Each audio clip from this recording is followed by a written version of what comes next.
Hay menu to bo endi le hay original hay ki hi lian hay original hay ki hi lian i wa jo chia hay menu gil endi le hay original hay ki hi neo hay original hay ki hi neo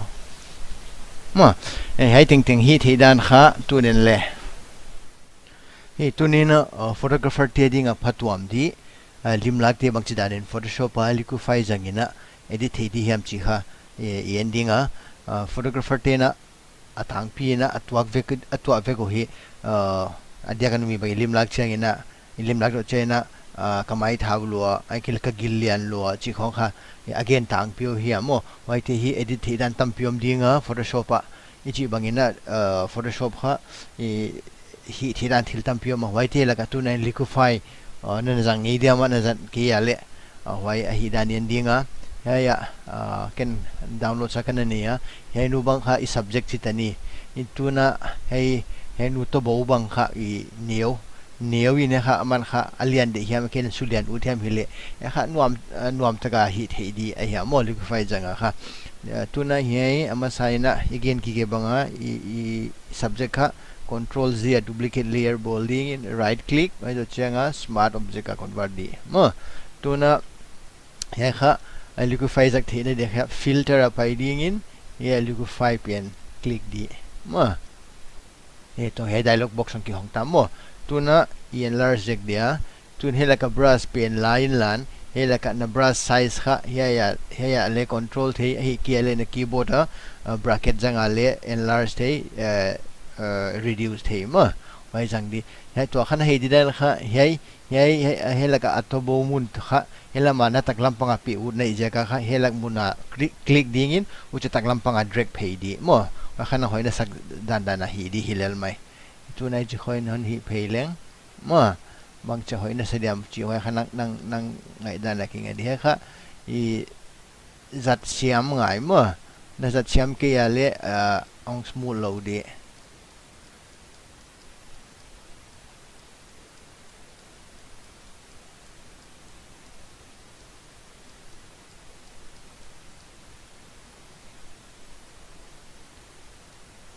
nila ka opacity na bol za te et gel thei ma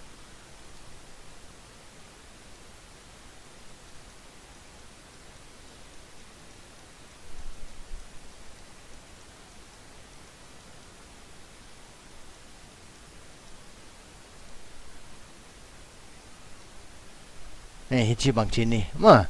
hi chi bang i chi dia te khen dia tu na zo in tu na ya click okay mo tu na hela ka he kha edit pen na hi mo tu he pen on hide leng hi chu original hai pen to end to I ball mo tu na full size in en le mo ki hiadan mo hai hoina kha tu na yai to hai at bo na let sakdan kha I na edit thak no pale ya liquify chi pen double click di mo tu han ki hongai chu mo tu ne ya reconstruct a kha paile te mo ya amount o me bai ya kha tu ne le te na mo na edit cha kha wai pen kha na de dan na va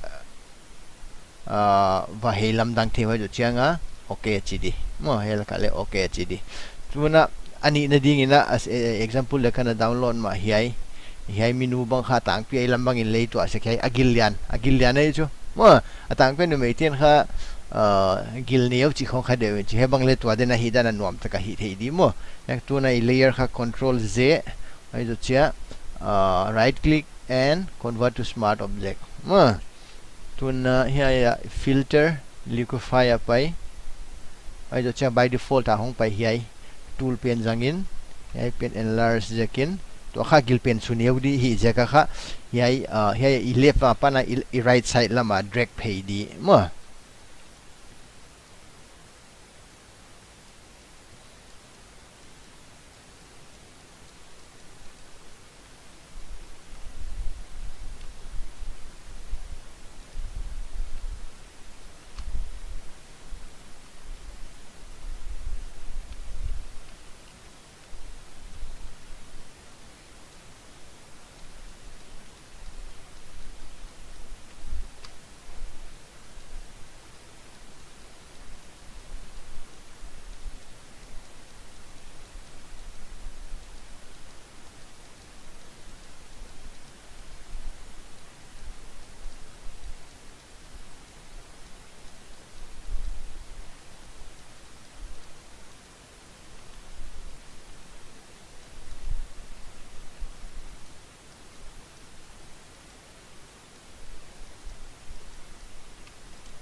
tu ni eno le he trans opacity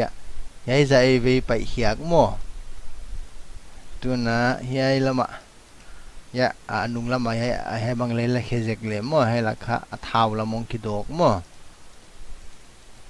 ai chi hai le hin suk zek le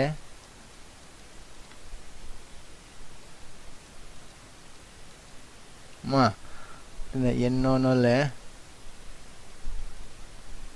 mo yu ta le agile hi niu thi lai mo ma to ki tuak dia kha